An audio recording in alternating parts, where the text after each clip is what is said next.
कि वो आदमी अपनी जान बचाकर भाग पाता, तभी वो एनाकोंडा उसके साथी की लाश को उगल देता है। इसके बाद वो सांप उस आदमी को भी पकड़ लेता है। वो सांप उस आदमी को जकड़कर जोर से दबाता है और पेड़ से लिपटकर उस आदमी को भी खाने लग जाता है। ये सब कुछ ही दूर से जेफ भी देख रहा होता है और ये देखकर जेफ अपने साथी को बचाने के बजाय खुश हो रहा था, क्योंकि जेफ भी यही चाहता था कि कोई उस सांप का चारा बन जाए। और जब चारे को खाते समय सांप का ध्यान भटक जाए, तब जेफ सांप को बेहोश करके मार दे। इसके बाद जेफ अपना शॉटगन निकालकर सांप को बेहोश करने ही वाला था कि तभी अचानक जंगल के सभी जानवर और बर्ड्स शोर मचाने लगे, जिनकी आवाज सुनते हुए वो एनाकोंडा अपने शिकार को ऐसे ही छोड़कर चला जाता है। आखिर कुछ तो ऐसा था जिससे जंगल के सभी जानवर डर रहे थे। अब यहाँ सीन कट होता है और हमें एक सर्कस शो दिखाया जाता है। ये सर्कस अब बंद होने के कगार पर था। कोई भी इस सर्कस को देखने का इंटरेस्ट नहीं रखता था। यहाँ सर्कस के मालिक के पास बिली यांग नाम का एक लड़का आता है, जो सर्कस के मालिक को पैसों से भरा हुआ एक सूटकेस देकर सर्कस में काम करने वाले सभी लोगों को खरीद लेता है, क्योंकि उसने थाईलैंड जाकर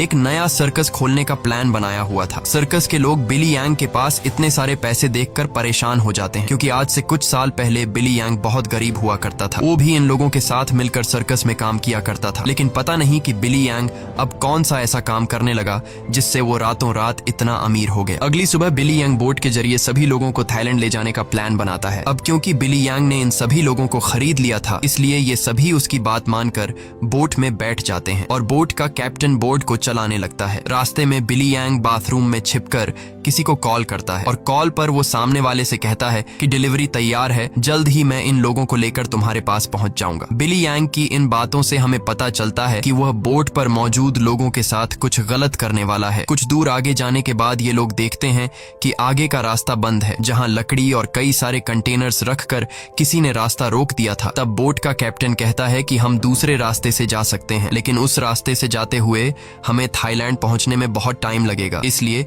बिली यांग को कैप्टन का आइडिया पसंद नहीं आता। वो कैप्टन को धमकी देता है कि जो भी हो हमें वक्त पर थाईलैंड पहुंचना है, क्योंकि वहां हमारा शो है जिसके पैसे मैं एडवांस ले चुका हूं। अगर हमने शो नहीं किया तो हम बर्बाद हो जाएंगे। कैप्टन कहता है कि अगर तुम लोग लंबे रास्ते से नहीं जाना चाहते तो फिर हमारे पास यही एक रास्ता है। वह कहता है कि हम इन सारी चीजों को बॉम्ब से उड़ा देंगे और अपना रास्ता बनाकर यहाँ से निकल जाएंगे। बिली यांग को कैप्टन की बात ठीक लगती है और वो इसके लिए तैयार हो जाता है, लेकिन उन्हें पता नहीं था कि ये लोग कितनी बड़ी गलती करने जा रहे हैं। इसके बाद ये लोग कंटेनर्स के पास बॉम्ब रखते हैं और फिर उन्हें रिमोट से उड़ा देते हैं। ऐसा करने से उनका रास्ता तो साफ हो गया, लेकिन धमाके की वजह से ढेर सारे सांप उनके बोट पर गिर जाते हैं, क्योंकि उन सभी कंटेनर्स में सांप भरे थे। डर के मारे ये लोग यहाँ वहाँ भागने लगते हैं। अब पूरी बोट सांपों से भर चुकी थी और ये सांप बोट पर मौजूद लोगों को डसने लगते हैं। यहाँ लेनी नाम की एक लड़की समझदारी से काम लेते हुए पाइप के जरिए प्रेशर से पानी खोल देती है और अपने आसपास जितने भी सांप होते हैं सबको बोट से नीचे पानी में गिरा देती है। बिली यांग डर के मारे बोट के बाथरूम में छिप जाता है, लेकिन तभी अचानक बाथरूम की छत टूट जाती है